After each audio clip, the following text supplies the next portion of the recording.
Si ustedes tienen sus Biblias abiertas, ustedes podrán darse cuenta que a la luz de este pasaje hemos llegado a un momento crítico, hermanos. Si ustedes observan el texto que acabamos de leer, capítulo 2, verso 17 hasta el capítulo 3, verso 5, Malaquías ha llegado como a una clase de clímax, un momento muy crítico. Y estamos ante algo que es anormal. Yo creo que miren su Biblia, por favor. Observen lo que acaban ustedes de leer. Hemos leído algo que es extremadamente serio. Y principalmente está allí en el verso 17. Capítulo 2, verso 17. El texto dice así: ustedes habéis cansado al Señor con sus palabras. Repito, ustedes habéis cansado al Señor con sus palabras.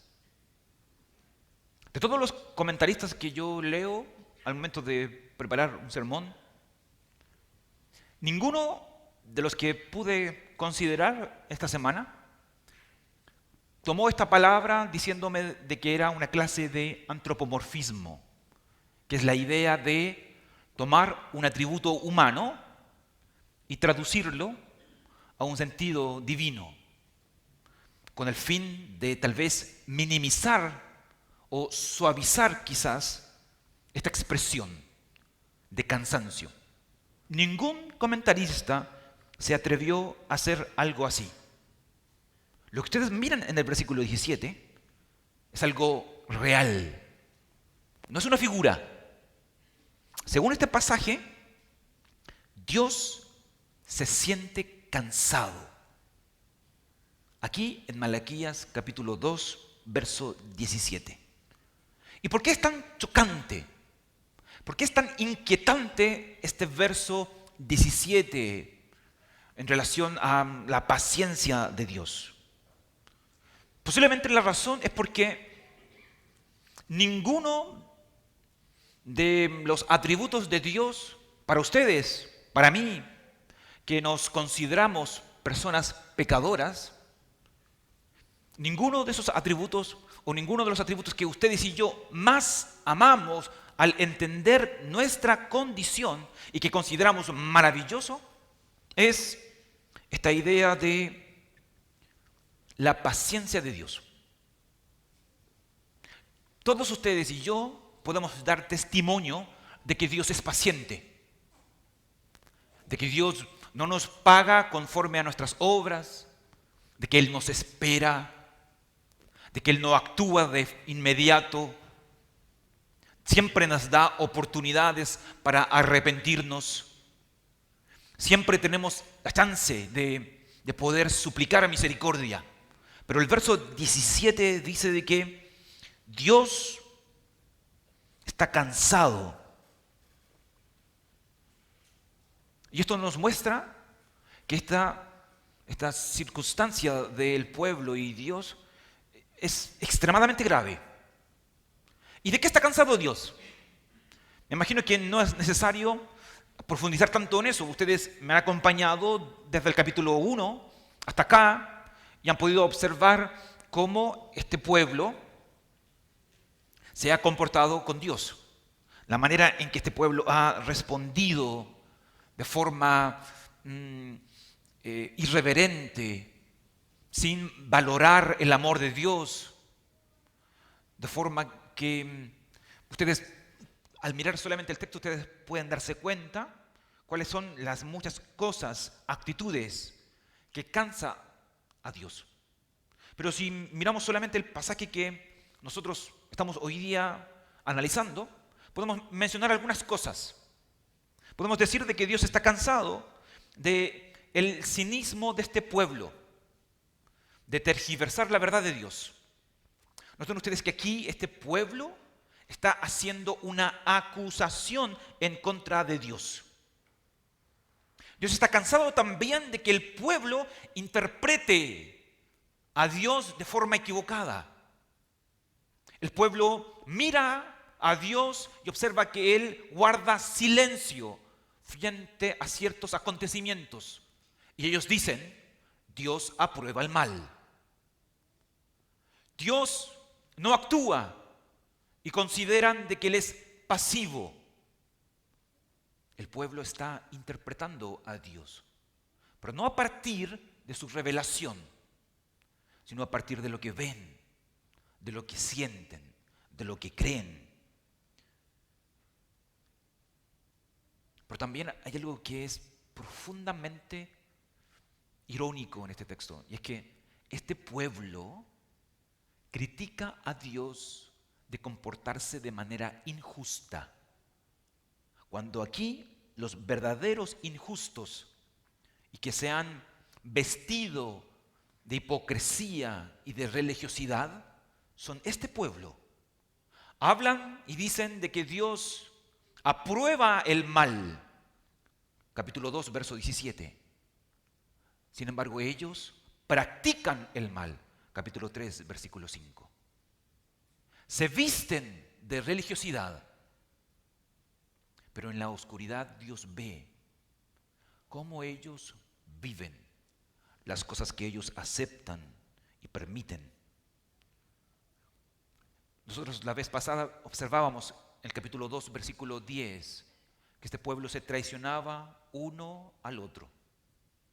Y aquí en el capítulo 2, versículo 17, acusan a Dios de injusto porque Dios no los ayuda, porque Dios no castiga a las personas que ellos consideran que son impías, según el capítulo 1, versículo 2, capítulo 3, versículo 15. Ellos han comenzado a observar, a la luz de su condición, que el Dios que tiene no está cumpliendo con sus promesas, según su propia apreciación. Y por otra parte, observan a su alrededor y miran que el césped de su vecino es más verde que el suyo.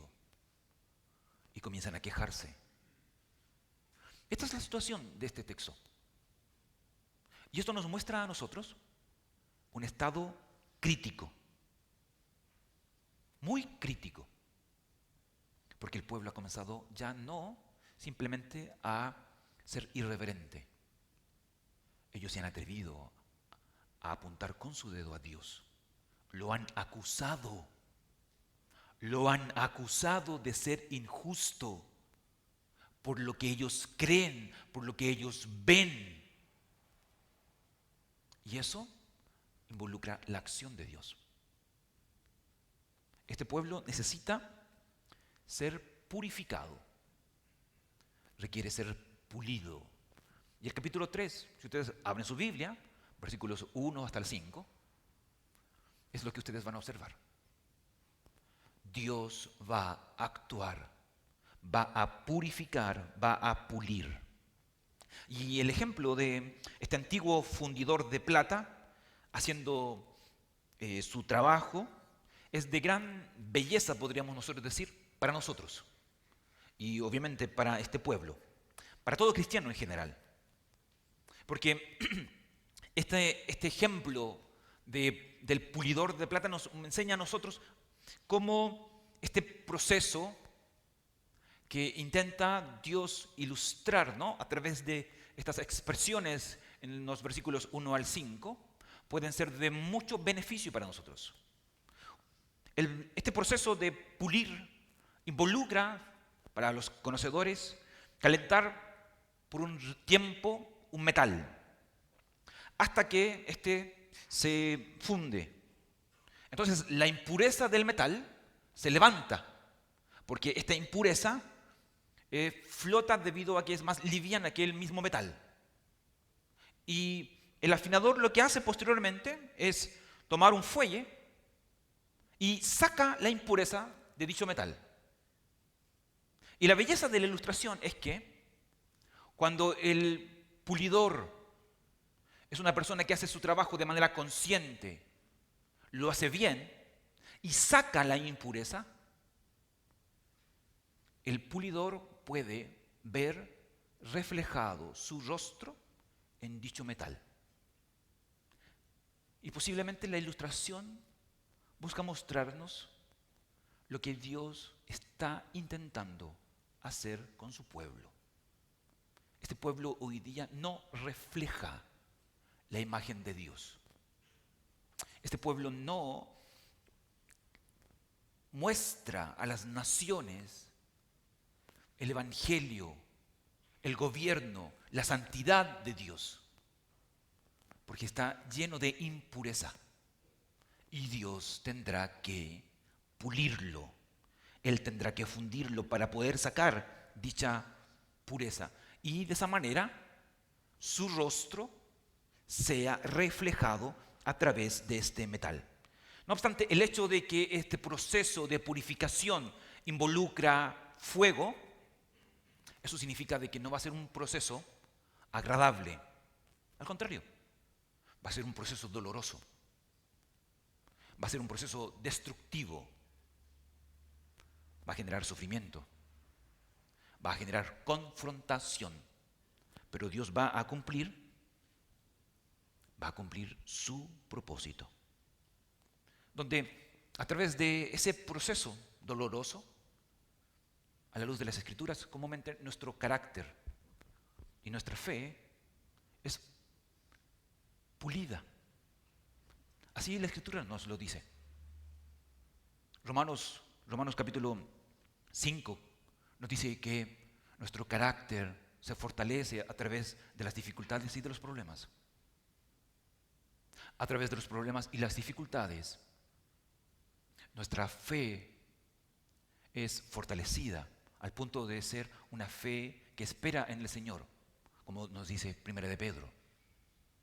Dios usa el sufrimiento, las dificultades y los problemas para trabajar en nosotros, para quitar las impurezas, para separar lo que está mal en nosotros, arrancarlo y de esa manera hacer de ti, hacer de mí algo más santo.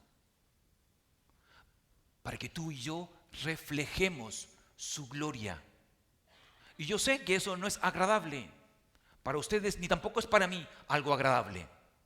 Todos, de una u otra manera, hemos enfrentado eso. Momentos de dolor, de tristeza, cosas que no queremos vivir, por las cuales no queremos pasar. Pero Dios está allí purificándonos, limpiándonos, quitando la impureza para que tu fe, tu carácter, mi fe, mi carácter pueda ser limpiado, fortalecido. No tengas miedo a ese tiempo. Porque el juicio de Dios siempre debe comenzar primero por la iglesia. Porque aun cuando nuestra sociedad, las personas que están a nuestro alrededor, pueden estar viviendo en pecado e en injusticia, Dios principalmente está interesado en ti, en nosotros, su pueblo, en Él, en ustedes, en mí. Nuestro Padre está interesado en los que Él ha escogido, a los que Él ha llamado. Y solamente así, nuestra pecaminosa paciencia, o impaciencia más bien, es eliminada. Y disfrutamos de esa paciencia de Cristo que florece a través de la prueba, como nos dice Santiago. Dios trabaja en su pueblo. Y en este momento, ustedes pueden observar eso. Dios va a lidiar con algo que es odioso,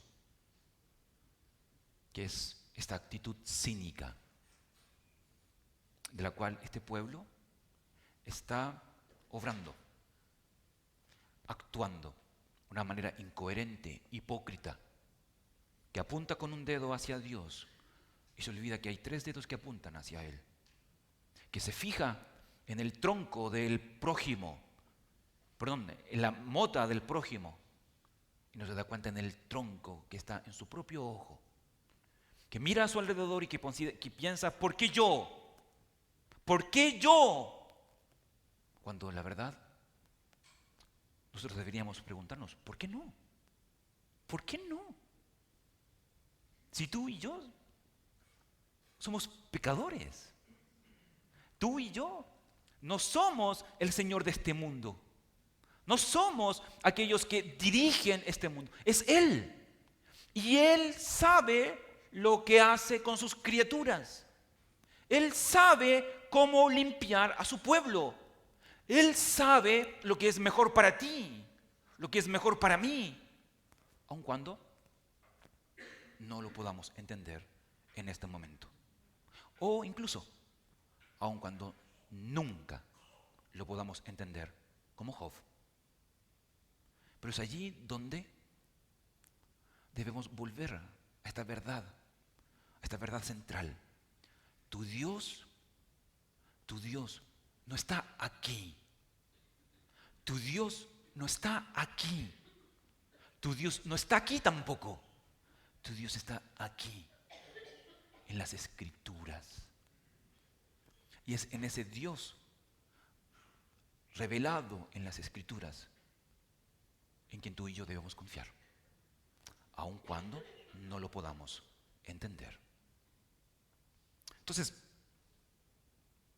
este pueblo que ustedes pueden observar en este capítulo 2 y capítulo 3 está confiado en su autojusticia, al punto de acusar a Dios y ni siquiera considerar de que ellos pueden estar equivocados. Ellos no consideran de que su declaración es errada. Dios es injusto, Él aprueba el mal, Dios responde. Eso es lo que ustedes van a mirar allí, en Malaquías capítulo 3. Cuando nuestra arrogancia y soberbia nos dice a nosotros lo que es correcto, sin considerar al Dios santo que tenemos.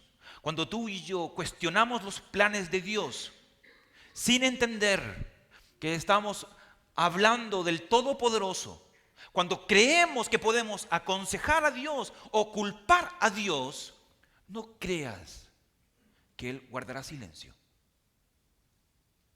Él responde a las acusaciones. Y Él obra. Él obra en su pueblo para purificar y cambiar. Y en este pasaje que encontramos, principalmente en el versículo 17, que es el más grave, tú encuentras dos grandes acusaciones que Él va a responder a través del capítulo 3, versículo 1 al 5. ¿Cuáles son estas dos grandes acusaciones? La primera de ellas es la idea de que Dios no diferencia, no hace una diferencia entre el bien y el mal. Él se agrada en el mal, dice el versículo 17.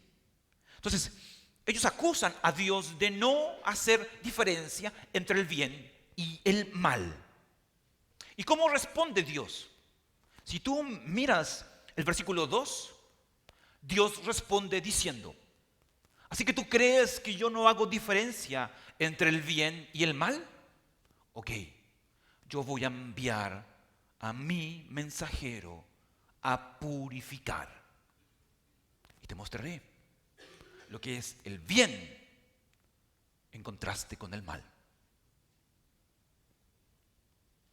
Allí está respondida la primera acusación. Pero hay una segunda acusación. Y la segunda acusación que se plantea en el capítulo 2, verso 17, es la idea de que, o más bien la pregunta: ¿dónde está el Dios de la justicia? Eso es lo que se pregunta allí. Y Dios responde esta pregunta allí en el versículo 5, donde se nos anuncia que ese Dios de la justicia viene prontamente a juzgar. Mira el versículo 5. El pueblo pregunta: ¿dónde está Dios, el Dios de la justicia? Él dice: espérate un poco, yo voy a ir a juzgar. Y el versículo 5 hace mención de eso. Entonces, noten ustedes cómo estos textos están fácilmente unidos. El pueblo plantea preguntas, cuestionamientos ante Dios. Dios responde. Y aquí creo que hay algunas ideas que yo quisiera destacar a modo de reflexión para nosotros. Cuando, sobre todo, tú y yo creemos poder estar al nivel de Dios, conversar con Él, cuestionar sus actos y de alguna manera acusarlo de manera deliberada sin entender con quién estamos hablando. Dios no guarda silencio. Menos todavía cuando nuestras acusaciones van en contra de su carácter santo. Él ama su gloria por sobre todas las cosas. Y si ha de responder, Él responde. Y aquí tú puedes observar cómo Él es capaz de lidiar con el cinismo de este pueblo y por otra parte, también con el de nosotros. Cuando nos atrevemos a levantarle la voz a Él, cuando nos atrevemos a levantar nuestro puño en contra de su voluntad, en contra de lo que Él ha decidido hacer, aun cuando tú no lo entiendas, aun cuando tú no lo quieras, aun cuando tú lo rechaces, aun cuando esto te genere dolor. Él nos comenta aquí cómo Él es que enfrenta esta actitud irreverente. Y lo primero que y yo quisiera ahí desglosar algunas ideas, por lo menos unas 6 ideas de cómo Dios enfrenta el cinismo, es empezando allí mismo en el verso 2:17 y relacionándolo con el versículo 5 del capítulo 3. ¿Cómo Dios enfrenta el cinismo? Primero, revelándole a su pueblo, a este pueblo cínico, que Él es testigo contra todas las palabras que este pueblo lanza en contra de Dios, así como también de todas sus acciones pecaminosas, que piensan ellos que nadie más los ve y que pueden ocultarla con esta clase de vestimenta religiosa. Cuando tú miras el versículo 5 del capítulo 3, tú puedes darte cuenta de algo. Y es que Dios no es indiferente a nuestra maldad. Dios no es indiferente a nuestra maldad. El problema está en que tú y yo en muchas ocasiones no sabemos cómo es que Él procede, cómo Él lo actúa. Y aquí nuevamente creo que es importante subrayar esta idea. Dios no está interesado necesariamente en lo que está pasando en nuestra sociedad, lo que está ocurriendo en la televisión, en el cine, la ideología de género y todas otras cosas más. Dios no está interesado necesariamente en la situación de este mundo. Este mundo tiene como finalidad corromperse a sí mismo, pero quien no debe ser corrompido eres tú. Porque tú eres el pueblo santo de Dios. Y si el pecado te corrompe, tus prácticas te destruyen, Él actuará. Porque Él no es indiferente a la maldad. Y eso es lo primero que tú puedes observar en este pasaje. Él se revela como un testigo ante las palabras que este pueblo dice y ante las acciones que Él dice. Lo que haces, lo que dices, para Dios es importante. No puedes ocultarte de Él. No puedes esconderte de Él. Él lee tus pensamientos. Él observa los sentimientos que hay en tu corazón. Él sabe cómo el pecado te aparta de Él. Él no es indiferente. Y como no es indiferente, Él se va a mostrar, en segundo lugar, dispuesto a responder las acusaciones. Y eso es lo que tú ves allí, en el capítulo 3, versículo 1. Él se dispone. Él responde a las acusaciones y obra con justicia. No en relación a las naciones que están alrededor del pueblo de Dios. Porque ellos, eso es lo que observan. Ellos observan cómo los malos prosperan. Y ellos dicen, Dios es injusto. Dios no le interesa a las naciones que están alrededor. A Dios le interesa tú, yo. Porque eres tú y yo quien le pertenecemos a Él.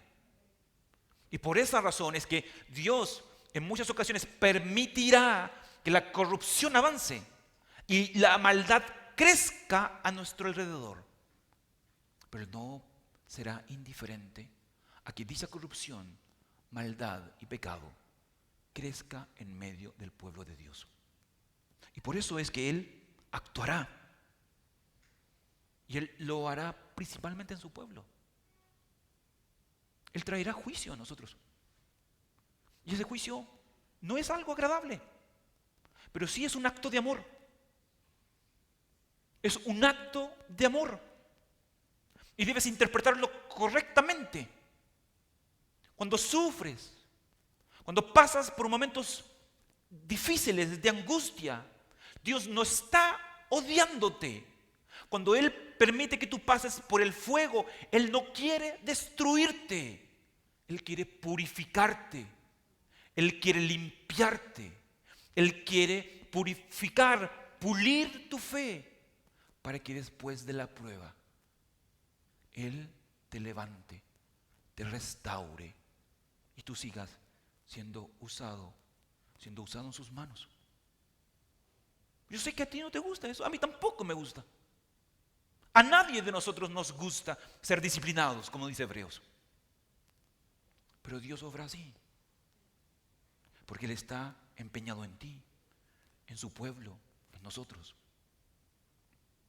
A veces, como decía C.S. Lewis, Él nos susurra para intentar despertarnos. Pero cuando eso no sirve, Él nos grita. Y Lewis nos dice que la forma en que Él grita es trayendo sufrimiento. Eso es lo que pasaba con Ageo, Ageo capítulo 1. El pueblo estaba descarriado, estaban desorientados. Y muchos de nosotros estamos desorientados. Y Dios tiene que llamar tu atención de alguna forma, porque lamentablemente el pecado nos hace ciegos, nos hace sordos, nos hace pensar que tenemos la verdad y que creemos que estamos bien, pero no es así. Y Dios se muestra dispuesto a actuar. Él no solamente mira, hermanos, no confundas paciencia con pasividad. Dios no solamente mira, Dios actúa. El problema es que no lo hace cuando tú quieres. No lo hace como tú quieres. Él lo hace cuando Él quiere y cuando cree que es lo mejor para ti. Y a veces eso puede ser muy doloroso para nosotros. Entonces, Él lidia con el cinismo, revelando que Él es consciente de lo que está sucediendo, mostrándose dispuesto a responder. Pero también esto lo materializa allí, en el versículo 1, enviando a un mensajero. El versículo 1 es muy interesante en este libro de Malaquías. Por lo general, el versículo 1 se interpreta de la siguiente manera. El primer mensajero es aquel que nosotros deberíamos entender como Juan el Bautista. Dios envía a su mensajero. ¿Para qué? Para preparar un camino. El camino de un segundo mensajero, que es el mensajero del pacto o el ángel del pacto, que no es otra persona más que Jesús. Jesús es el único que puede limpiarnos. Es el único. Nadie más puede quitar la hipocresía, el cinismo de nosotros. Nadie más puede clavar nuestros pecados en la cruz y librarnos de las consecuencias de nuestros pecados. Solamente Jesús. Y Dios sabe eso. Por esa razón es que Él no solamente se revela como alguien que escucha y observa, no solamente se muestra como alguien que actúa y trae justicia. Él envía a su Hijo. Él nos da a su Hijo con el fin de limpiarnos. Y allí es donde tú y yo podemos darnos cuenta que el propósito de Dios al obrar en su iglesia no es dañarnos, sino amarnos como un padre. Y su amor es tan grande que nos da a su Hijo. A su Hijo. Él viene a purificar este templo. Y es interesante cómo las palabras de Malaquías posteriormente son materializadas en el ministerio de Jesús. Dentro de ese mismo marco, donde gran parte del ministerio de purificación de Jesús se desarrolla en un templo. Su enseñanza es una enseñanza que enciende corazones, limpia, prepara los corazones para la salvación, porque el reino de los cielos ha llegado. Y allí está Dios enviando a su Hijo para limpiarnos, porque es el único que puede rasgar, quitar todo aquello que hoy nos obstaculiza, nos impide poder relacionarnos con Dios. Y por esa razón, a la luz de eso, yo creo que hay algunas verdades que no debes olvidar. Tú y yo debemos tener algunos cuidados cuando nos enfrentamos a esta realidad de Dios que nos sorprende y que Él obra de forma que nosotros no lo entendemos. Al contrario, lo malinterpretamos.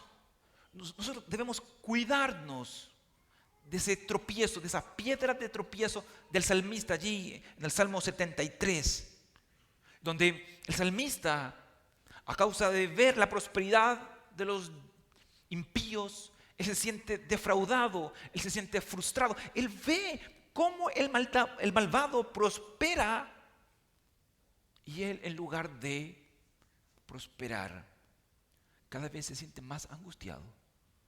Pero el Salmo 73 dice que cuando él entra al templo de Dios, cuando está allí en la presencia de Dios, él se da cuenta de que todo lo que él estaba pensando era simplemente una locura. La situación que estaba a su alrededor lo había cegado. Y tú y yo tenemos que cuidarnos de eso.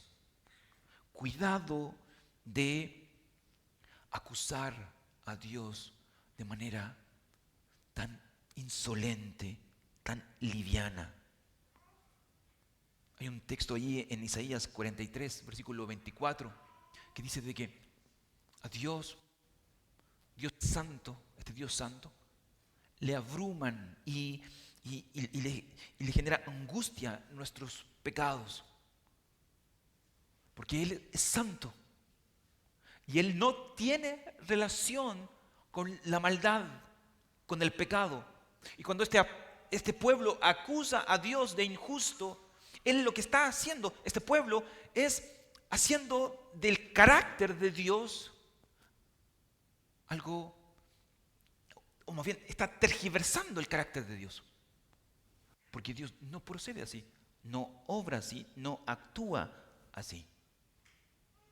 Lo que sucede simplemente es que ese pueblo no entiende la paciencia de Dios, ni tampoco entiende el silencio de Dios, como ustedes y yo no lo entendemos. Ustedes y yo nunca entenderemos, porque Dios guarda silencio cuando quisiéramos que Él hable, porque Él espera cuando nosotros esperaríamos que Él actúe. Son cosas que no nos corresponden a nosotros. No tenemos la capacidad para poder entender aquello. Pero sí nos atrevemos y creemos tener el derecho de poder juzgarlo. Malaquías dice que un error. Es un error enfocarnos en lo que está pasando a nuestro alrededor y quitar nuestra mirada de Dios. Es un error, hermanos, escúchenme, es un error interpretar a Dios por las cosas que están pasando a nuestro alrededor. No cometas ese error, porque es un error fatal. No puedes ni debes interpretar a Dios por las cosas que están pasando a tu alrededor. Tú y yo solamente tenemos una posibilidad: interpretar y aferrarnos al Dios de las Escrituras e interpretar las circunstancias a la luz de las Escrituras. Pero es un error intentar entender el obrar de Dios simplemente por lo que está pasando a nuestro alrededor. Este pueblo está haciendo eso. Y por esa razón que está cometiendo un error al pensar que Dios es injusto. Tú y yo no debemos hacer eso.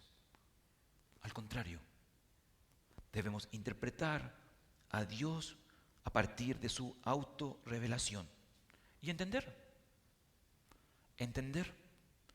que esperar en la vida cristiana no es una excepción. Esperar en la vida cristiana, no escuchar a Dios en medio de nosotros, no es una excepción, comúnmente es una regla. Dios te hace esperar, me hace esperar, por más que le suplique y le ruegue, porque en muchas ocasiones Él tiene propósitos. Él no actúa según las Escrituras, porque Él quiere tener misericordia de nosotros, porque Él quiere que nos arrepentamos, porque Él quiere obrar bondadosamente. Pero también en otras ocasiones Él no actúa, Él nos hace esperar para ejercitar nuestra fe, para que tú y yo nos aferremos a Él, confiemos en Él y de esa manera podamos pasar este momento de prueba, este momento de dificultad. Cuando tú y yo consideramos este pasaje, y con esto yo quiero ir terminando, ustedes pueden observar que la primera pregunta que se desarrolla allí en el versículo 17 es: ¿por qué Dios no actúa? ¿Por qué Dios no hace nada? Y cuando tú miras el capítulo 3, versículos 1 al 5, Dios responde a esta pregunta con otra pregunta. Si tú observas el texto, Dios responde a esa pregunta con otra pregunta. Y esa pregunta, la verdad es que es heavy. Porque la forma en que Dios responde la pregunta, ¿por qué Dios no actúa?, lo hace diciendo lo siguiente: ¿estás acaso tú preparado para mi venida? Esa es la pregunta que Dios plantea como forma de responder la pregunta del pueblo. El pueblo pregunta: ¿por qué Dios no actúa? Dios contesta con otra pregunta: pero tu pueblo, ¿estás preparado para mi venida? Porque yo vendré, dice el texto. Yo vendré y haré juicio. Yo vendré y actuaré y purificaré a mi pueblo. Pero tú, pueblo, ¿estás preparado?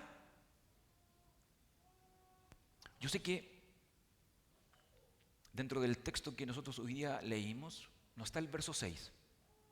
Pero échale un vistazo al verso 6. ¿Sabes tú por qué este pueblo, y nosotros también, a pesar de nuestros muchos pecados, aún nos mantenemos de pie? A pesar de nuestra irreverencia y nuestra injusticia, aún podemos estar en la presencia de Dios. ¿Sabes por qué? Versículo 6 es glorioso. Lo vamos a tratar la próxima semana. Pero perfectamente podría conectarse con esta perícope. La razón es la siguiente: porque Dios no cambia. Porque Dios no cambia. Y por esa razón es que tú y yo nos mantenemos aún vivos. Porque Él ha prometido salvarnos. Porque Él es fiel al pacto, a pesar de que nosotros somos infieles. Porque Él nos ama, aun cuando nosotros no le amamos. Es la única razón de por qué Él en ocasiones es paciente, en otras es silencioso, pero en ninguna de las dos situaciones Él es pasivo. Él obra en su momento. Y de hecho, Él ya ha obrado. ¿Cómo? A través de Jesús. Él ha enviado a Jesús para purificarnos, para limpiarnos. Y eso es también lo que ustedes y yo necesitamos hoy. A Jesús. Es el único que puede ayudar, es el único que pudo ayudar a ese pueblo y es el único también que puede ayudarnos hoy a nosotros. Vamos a orar. Señor,